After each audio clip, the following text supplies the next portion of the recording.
President Obama said recently that he likes a good party as much as anyone, and he's about to get his chance. After the inauguration ceremonies, Washington turns into party town. Inaugural parties are paid for with the private donations, and big donors expect some presidential face time and possibly some favors in return.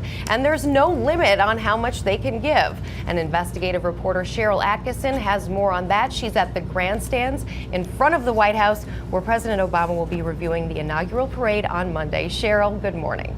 Good morning, Rebecca. Those who will be sitting here in the prime seats with the President of the United States include big donors who paid a lot of money for those tickets. And this time, unlike 2009, there's no limit on how much an individual or even a corporation can give. Taxpayers pick up the tab for the swearing in, So help you God. So help me God. security, and the parade. But it's private donors who pay for all those swank inaugural balls and celebrations. This time around, it's estimated $40 million will be raised for the lavish parties that draw some of the biggest money players in politics. And watchdog Bill Allison says there's a reason they're willing to drop so much cash on inaugural events. There's no better way than to sidle up to somebody and exchange business cards at an inaugural event and say, we really need some help with this tax break or this regulatory matter, and that kind of access gets you, the ear of people who can make decisions that can help you out.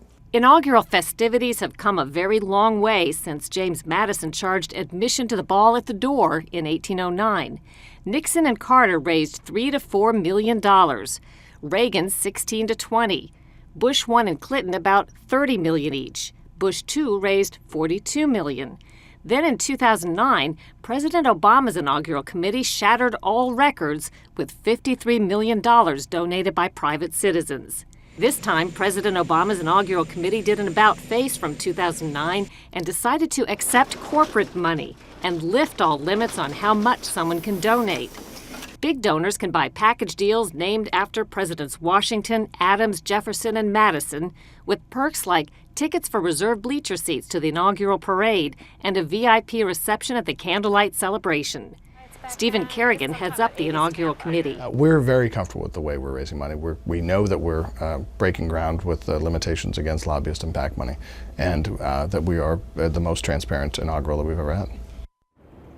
Watchdogs argue that ordinary people don't get to rub shoulders with policymakers or even the President of the United States the way these big individual and corporate donors can. Inaugural organizers say they're being fully transparent and are even going so far as to post the names of donors on the web. Rebecca and Anthony? Cheryl Atkinson, thank you, Cheryl.